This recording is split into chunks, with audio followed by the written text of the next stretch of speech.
لا يؤاخذكم الله باللغو في أيمانكم ولكن يؤاخذكم بما كسبت قلوبكم والله غفور حليم.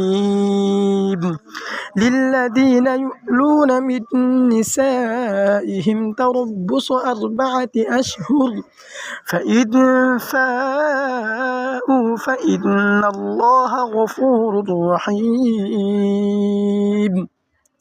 وإن عزموا الطلاق فإن الله سميع عليم.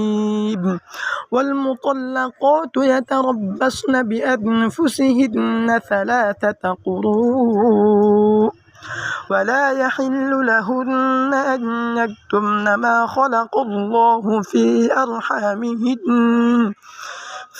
أرحامهن إن كن يؤمن بالله واليوم الآخر وبعولتهن أحق بردهن في ذلك إن أرادوا إصلاحا ولهن مثل الذي عليهن بالمعروف وللرجال عليهن درجة والله عزيز حكيم.